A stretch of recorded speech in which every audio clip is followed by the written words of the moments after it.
선생님의 은퇴 통장에 5억 원이 찍혀 있다고 상상해 보십시오. 자식들 다 키우고 이제 드디어 두 발 뻗고 쉴 수 있겠다는 안도감이 들지 않으신가요?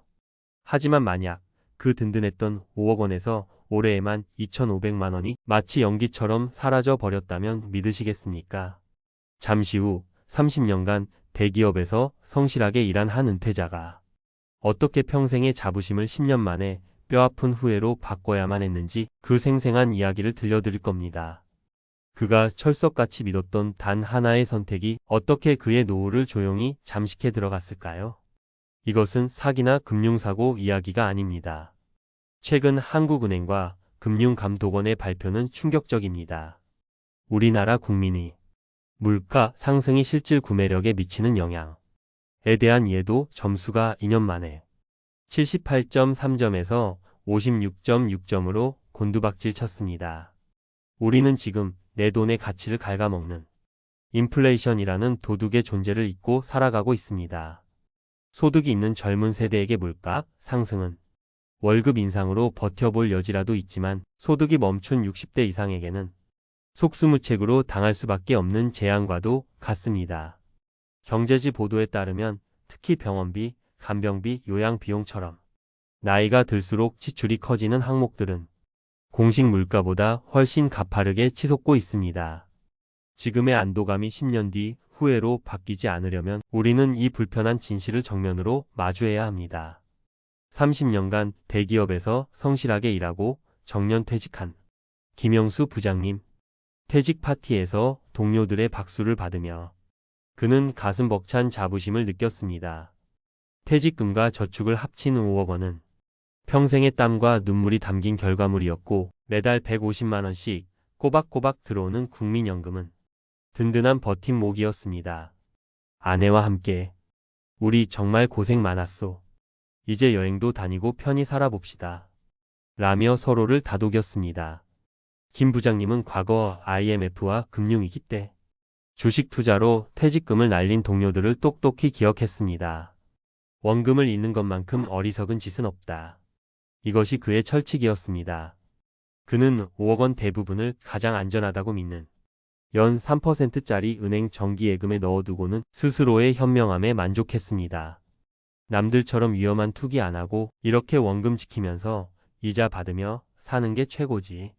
그는 이 선택에 한치의 의심도 없었습니다. 은퇴 후 2, 3년. 처음에 여유는 조금씩 닳기 시작했습니다.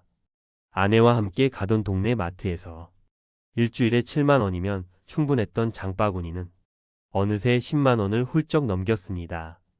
오랜 친구들과의 점심값도 부담스러워 한두 번 약속을 미루게 됐습니다. 요즘 물가가 왜 이렇게 올랐나 몰라. 부부의 대화에 한숨이 섞이기 시작했습니다.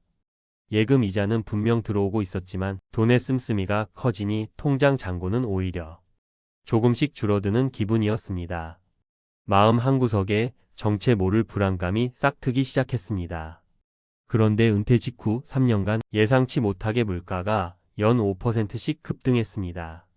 한 언론사 분석에 따르면 이런 은퇴 초기에 높은 인플레이션, 노후 자산에 가장 치명적인 타격을 입힙니다. 은퇴 초반 5년간 5%의 인플레이션을 겪으면 5년 만에 구매력이 23%나 줄어드는 반면 2% 인플레이션 환경에서는 10%만 감소합니다. 첫 단추를 잘못 깨면 평생 고생하는 것과 똑같습니다. 은퇴 당시 월 300만 원이던 부부의 생활비는 3년 만에 월 347만 원으로 늘었습니다. 예금 이자 연간 1,500만 원에서 세금을 떼고 나면 약 1,270만 원. 이 돈으로는 늘어난 생활비를 감당할 수 없었습니다. 결국 그는 매년 원금에서 2천만 원 이상씩을 추가로 깨서 써야 했습니다. 통장 맨 앞에 5라는 숫자가 4로 바뀌는 순간 그의 마음은 철렁 내려앉았습니다. 이러다 큰일 나는 거 아닌가? 밤에 잠을 설치기 시작했고 돈 문제로 아내와 다투는 일도 잦아졌습니다. 자, 지금까지 우리는 김영수 부장님의 실수를 통해 은퇴 자산이 어떻게 조용히 녹아내리는지 살펴봤습니다. 여러분이라면 이 상황에서 어떤 선택을 하셨을 것 같나요? 하지만 지금부터가 진짜 중요합니다. 그가 왜 이런 함정에 빠졌는지, 그리고 우리는 어떻게 이 비극을 피할 수 있을지 알아봐야 합니다. 김 부장님은 왜 실패했을까요? 첫 번째 착시 효과는 숫자에 속고 가치를 놓친 것입니다. 그는 원금 5억이라는 숫자에 안심했지만 돈의 진짜 힘인 구매력을 놓쳤습니다. 72의 법칙이라는 게 있습니다. 72를 연간 물가 상승률로 나누면 내 돈의 가치가 반토막 나는 시간이 나옵니다. 물가 상승률이 3%만 되어도 24년 뒤 내 돈의 가치는 절반이 됩니다.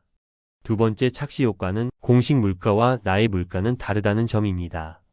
국민연금연구원의 충격적인 자료를 보면 실제 노후 적정 생활비는 공식 물가 상승률보다 2배나 빠르게 증가했습니다. 특히 의료, 보건, 여가 비용은 더욱 가파르게 오릅니다. 우리는 국가가 발표하는 평균 물가 상승률이 아니라 나의 지출이 집중되는 나만의 물가가 훨씬 무섭다는 사실을 인지해야 합니다. 결론은 이것입니다. 인플레이션 시대의 원금 보장은 결코 가치 보장이 아닙니다. 원금의 숫자를 지키는 것에만 급급하다 보면 정작 그 돈으로 살 수 있는 가치는 매일 밤 도둑 맞고 있는 것과 같습니다.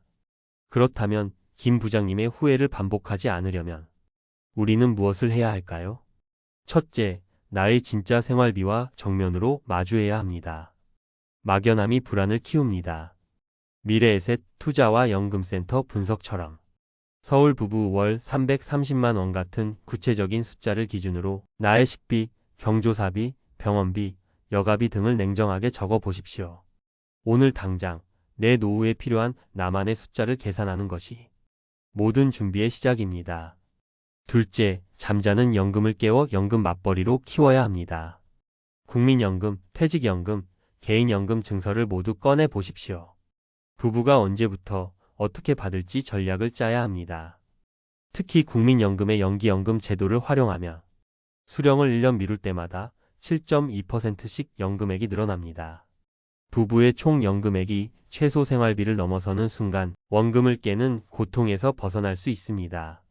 셋째, 인플레이션과 싸워 이길 방패와 창을 들어야 합니다. 최고의 방패는 물가와 연동국채 팁스입니다. 물가가 오르면 원금과 이자가 함께 오르도록 국가가 보증하는 채권으로 인플레이션을 방어하는 가장 확실한 수단입니다. 그리고 든든한 창은 우량 배당주 또는 ETF입니다. 망할 걱정 없는 튼튼한 기업의 주식을 사서 물가 상승률 이상의 배당금을 꾸준히 받는 것입니다. IRP나 연금저축펀드 계좌를 활용하면 세금 혜택까지 받으며 효과적으로 자산을 불려나갈 수 있습니다. 마지막으로 마음의 평화를 지켜줄 비상금 통장을 따로 만들어야 합니다. 모든 자산을 투자에 묶어두는 것은 금물입니다. 최소 6개월치 생활비는 MMF 등 언제든 바로 뺄 수 있는 곳에 비상금으로 따로 떼어 두십시오. 예기치 못한 상황이 닥쳤을 때 이 비상금 통장은 노후 자금 전체가 흔들리는 것을 막아주는 소중한 방파제가 될 것입니다. 오늘 우리는 김영수 부장님의 10년을 통해 자부심이 어떻게 후회로 바뀌는지, 안도감이 어떻게 공포로 변하는지를 가슴 아프게 지켜봤습니다. 하지만 그의 후회는 우리에게 실패하라는 이야기가 아니라 준비하라는 간절한 교훈을 줍니다. 내 소중한 노후 자금이 매년 조용히 증발하도록 방치하시겠습니까? 아니면 오늘 김 부장님의 아픔을 거울 삼아 내 가계부를 펼치고 잠자고 있던 연금을 깨우고 내 돈을 지킬 작은 공부를 시작하시겠습니까? 당신의 노후는 공포와 후회가 아닌 존엄과 행복으로 채워질 권리가 있습니다. 그리고 그 권리를 지키는 힘은 바로 오늘의 준비에서 시작됩니다. 오늘 내용이 선생님의 노후 준비에 작은 등불이 되셨기를 바랍니다. 비슷한 고민을 하고 계시거나 더 나누고 싶은 지혜가 있으시다면 댓글로 여러분의 소중한 생각을 남겨주십시오. 저희는 다음에도 더욱 유익하고 깊이 있는 이야기로 찾아뵙겠습니다. 구독과 좋아요, 알림 설정을 해두시면 가장 먼저 함께 하실 수 있습니다. 감사합니다.